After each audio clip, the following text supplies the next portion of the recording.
athletic has always been a huge part of my life. Growing up, I had so much energy and was in dire need to release it.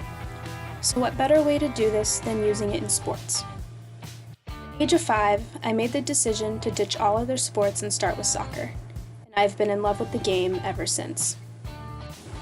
I first started out like any little soccer player would in Southern California, playing in a youth league called AYSO. I was on teams with names like the Pink Panthers and the Blue Dolphins. My skill level was improving and I was becoming more competitive, so my parents placed me in club soccer where I played for the Temecula Valley Hawks.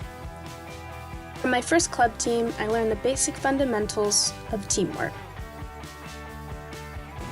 I then transitioned into Arsenal Football Club, where I had a coach that expressed the importance of working hard, not for yourself, but instead for your teammates. My final club was Legends FC, where I went on to learn the importance of working together, because without working together, the act of winning would never come around. When individuals shine, it means nothing unless the team itself can use those talents together. I used these important skills throughout all my years in high school as well as my years here at Trinity on the women's soccer team.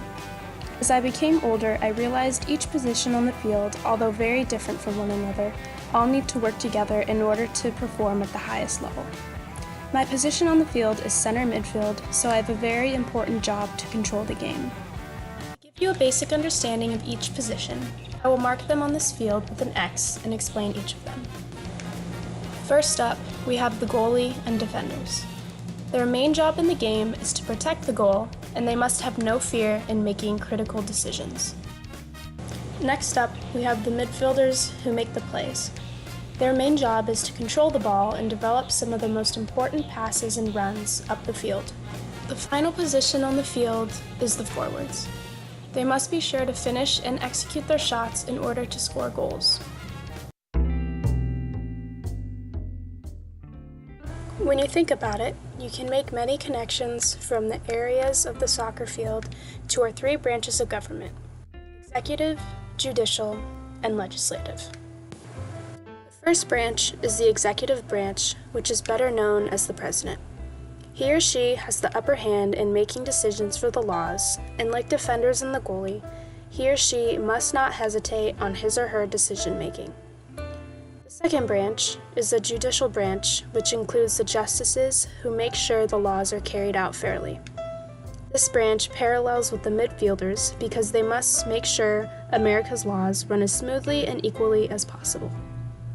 The third branch is the legislative branch, which includes Congress. Here, laws are passed and the bills people request are looked at. This area of government is a lot like a forward because they have the ability to score even if the laws do not get passed.